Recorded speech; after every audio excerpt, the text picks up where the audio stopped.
उत्तर प्रदेश की राजधानी लखनऊ में विधानसभा चुनाव को लेकर प्रसार प्रचार द्वारा घमासान युद्ध चल रहा है। वहीं लखनऊ 171 पश्चिम विधानसभा लखनऊ के सपा प्रत्याशी अरमान खान कुछ अलग अंदाज में कार्यक्रमों को अंजाम दे रहे हैं। अरमान खान सिर्फ क्षेत्रवासियों को स्वास्थ्य, शिक्षा और सुरक्षा देने की बात कर रहे हैं। इसी क्रम में आज 17/2/2022 दिन जुमेरात को मौलाना कल्बे आबिद वार्ड संख्या 2 के पार्षद माननीय इफ़हाम उल्लाह फैज़ बाबू पार्षद और शुएब अंसारी जी ने 171 लखनऊ पश्चिम विधानसभा के प्रत्याशी अरमान खान द्वारा एक कार्यक्रम का आयोजन राना मैरिज हॉल, अब्दुल अजीज़ रोड, भोलानाथ कुआं पर किया। इस अवसर पर अरमान खान अपनी जनता को संबोधित करते हुए कहा कि अगर 5 वर्ष तक प्रदेश को खुशहाल देखना चाहते हैं तो सपा के मुखिया अखिलेश जी को मुख्यमंत्री बनाना होगा और जालिम वहशी दरिंदों के हाथों से सत्ता को छीनना होगा। इस अवसर पर कार्यक्रम में काफ़ी संख्या में लोग उपस्थित रहे, जिसमें शादाब अंसारी, मोहम्मद कलीम, मोहम्मद फैसल, मोहम्मद आमिर, मोहम्मद आरिफ व अन्य सहयोगी उपस्थित रहे। लोगों के बीच है, लोगों को क्या समस्याएं हैं, इस पूरी विधानसभा में जगह जगह क्या समस्याएं हम लोगों को अच्छी तरीके से पता है। यकीनन हम लोग जनता की अपेक्षाओं पे, उम्मीदों पे पूरी तौर से खरा उतरने की कोशिशें करेंगे, उनके ख्वाबों को सच करने का काम करेंगे। वो चाहे इस इलाके का विकास करना है या इस इलाके के लोगों की खुशहाली और तरक्की के लिए काम करना है। बीते 5 साल जो सरकार रही, उन 5 साल में पश्चिम का हाल आपको क्या लगा? उन पश्चिम का हाल कैसा होना चाहिए था, क्या क्या कमियां लगी? ये जो विकास था वो केवल बातों में रहा है, धरातल के ऊपर कोई विकास नहीं हुआ। हम चाहे वो सड़कों की बात करें, ख़राब जो सड़कें हैं, टूटी फूटी गलियाँ हैं, इसके अलावा जो यहाँ पर रोज़गार जो है बहुत ही उसका इंडेक्स जो बहुत डाउन हो गया। इस वजह से जो है तो साथ साथ जो यहाँ की जैसे माताएं बहनें हैं उनको भी आगे रोज़गार बढ़ाने के लिए, उनको मजबूत करने के लिए कोई काम नहीं हुआ है। तो हम लोग काम करेंगे इंशाल्लाह इस पर। अच्छा अरमान भाई, जैसे कि कुछ लोगों द्वारा ऐसे मुद्दे उठाए जा रहे हैं जिससे ये साबित हो रहा है कि शायद चुनाव को जो है जनता के मुख्य मुद्दे जो है उससे भटकाने की कोशिश करी जा रही है। जैसे कि अभी कर्नाटक के हिजाब का मुद्दा आया था, उसके बारे में क्या कहेंगे? देखिए, ये शुरुआत से ये फिरका परस्त ताकतों की कोशिशें रही हैं कि जो आम आवाम है, जनता है, उसके सामने असली मुद्दे ना आ पाए, क्योंकि असली मुद्दे अगर उनके सामने आ जाएंगे तो ये फिरका परस्त ताकतें बेनकाब हो जाएंगी। तो वो इस तरह के गैर ज़रूरी मुद्दे या तरह तरह की चीज़ें हथकंडे अपनाते हैं कि जनता को बहका सके। लेकिन इस बार का चुनाव वो सिर्फ और सिर्फ विकास के मुद्दे पर हो रहा है, अखिलेश यादव जी के चेहरे पे हो रहा है, अखिलेश यादव जी के किए हुए काम के ऊपर हो रहा है। तो निश्चित तौर पे समाजवादी पार्टी की सरकार बहुमत से इस बार 10 मार्च 2022 को आई।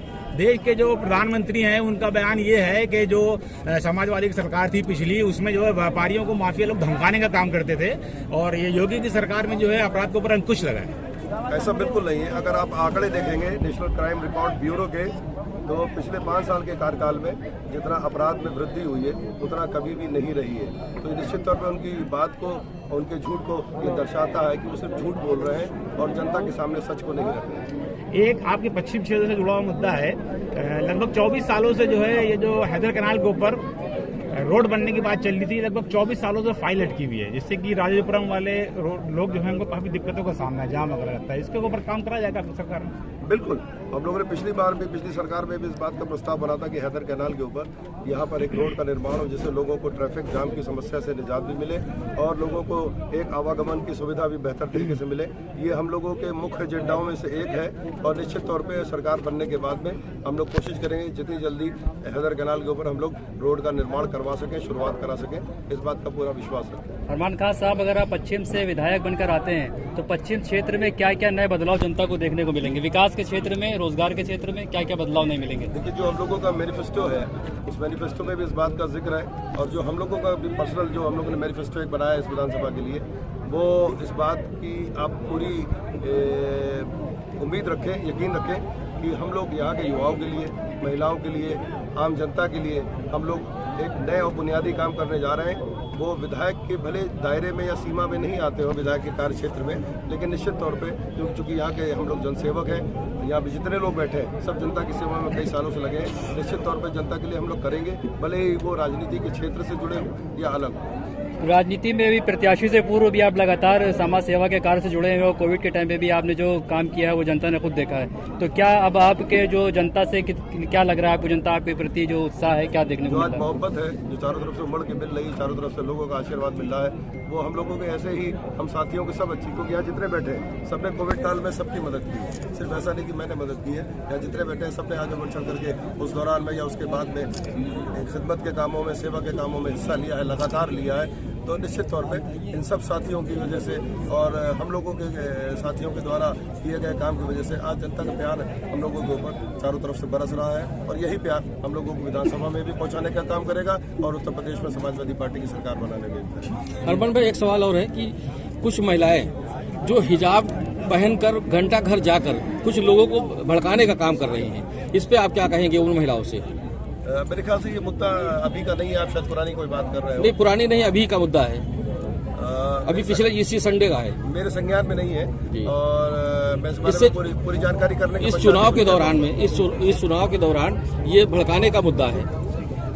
देखिए, ये मुद्दों जो चुनाव जो चल रहा है वो उस मुद्दे पे नहीं हो रहा। कर्नाटक में जो भी हुआ है उस मुद्दे को कुछ प्रोपेगेंडा बना के विरोधी दल प्रयास कर रहे होंगे कि असली मुद्दों से जनता का ध्यान भटके और जनता को बहकाया जा सके। लेकिन निश्चित तौर पर मुझे इस बात का पूरा यकीन है, विश्वास है कि जनता सिर्फ और सिर्फ विकास के मुद्दे पे चुनाव लड़ रही है, नफरत की राजनीति से छुटकारा चाहती है और चुनाव इसी पे होगा और वोट भी इसी पे होगा और सरकार भी इसी पे बनेगी। एक अरमान भाई चुनाव जीत रहे हैं, कोई लड़ाई में नहीं है।